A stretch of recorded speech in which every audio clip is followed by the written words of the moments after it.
Rabbit farming with David Farm Africa, Kenya. Welcome to David Farm Africa, Kenya, a house of agricultural knowledge and awareness. It was created to motivate youths in farming as a way of earning a living. Since in Kenya we have many learned people, but there's lack of job. But as the day goes by, we realize that almost everything that we take into our mouths comes from the soil, either directly, example is botany, or indirectly zoology, apicultural, and many others. This shows that there's a high demand of agricultural products all over the world. This makes me to venture with little money I have with the faith that in agriculture we must be patient, and as the day goes by the money grows with our hard work. However, farming is risking, but we can only be successful by trial or risking, so don't let your friends discourage you. If it fails, keep trying again and again. In this earth, what you're thinking to do is what the Spirit is telling you to do for your success. In today's episode, we will learn about rabbits farming. In my farm contain different breeds, and this is step to follow when keeping rabbits. First, build a hutch. It's recommended to build a good strong cage made of metal to keep away intruders. But if there's no money, you can build a simple structures like mine here, but with time you can build a strong modern cage.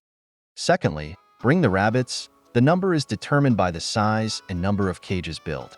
In a modern farming, it's recommended to put in a cage each pair male and female.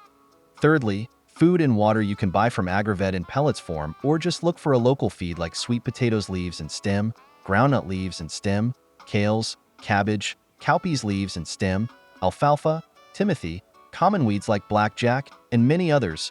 Local feed are slightly sun-dried to reduce water content in them so that to prevent bloating in rabbits, which may make them inactive.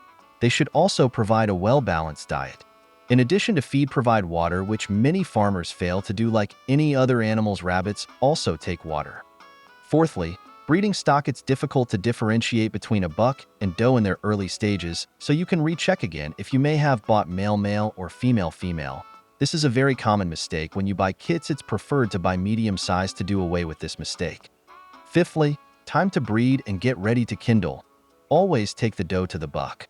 Never switch it because the does become aggressive and can really inflict some damage.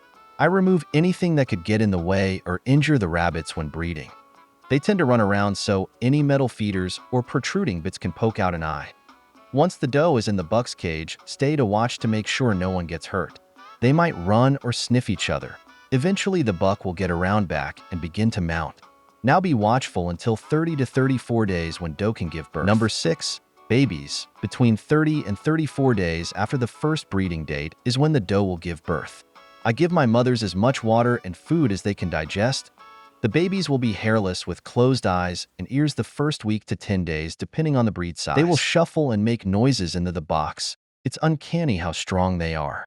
I recommend you to feed the kits as I do here by yourself, so as to make sure they are all well fed equally and to their fullness.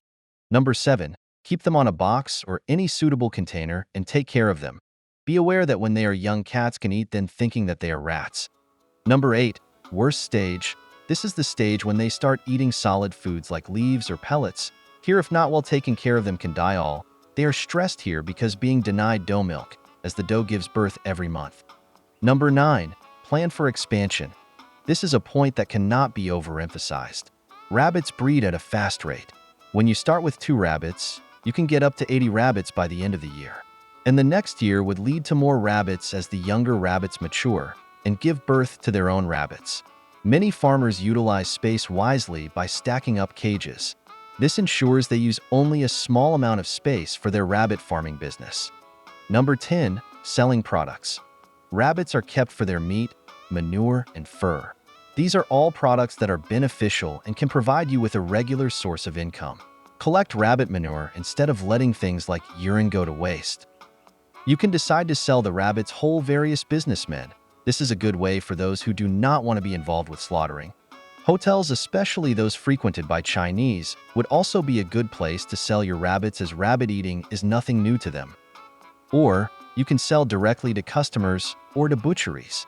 There are also many people who keep rabbits as pets that would benefit from your rabbits. With a mature rabbit going from SHS 2000, SHS 2500, you can indeed reap a lot from rabbit farming. Enter text. Schools are also a good place to sell your rabbits, as most students look for activities to do in their school clubs, and rabbit keeping does not inconvenience them. So why not make rabbit farming provide you with a source of income? Number 11. Use social media. Internet marketing is a tool that Kenyan farmers should not ignore.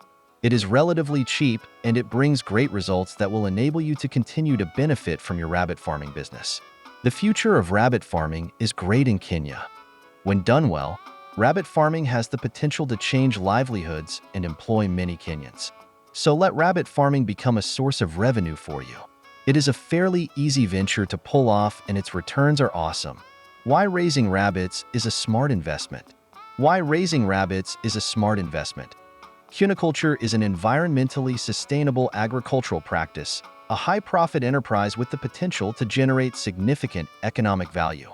Here are some of the key economic benefits of rabbit farming. Some of rabbit common breeds are chinchilla, minilop, lionhead, Dutch, Rex, Angora, Netherlands dwarf, Flemish giant, Angora, New Zealand white California, and many others. Thanks for watching David Farm Africa Kenya YouTube channel. Remember to subscribe, please. I value all your support. Together we go far, and agriculture is the pillars of our economic development and the catalyst to our good health. Bye-bye.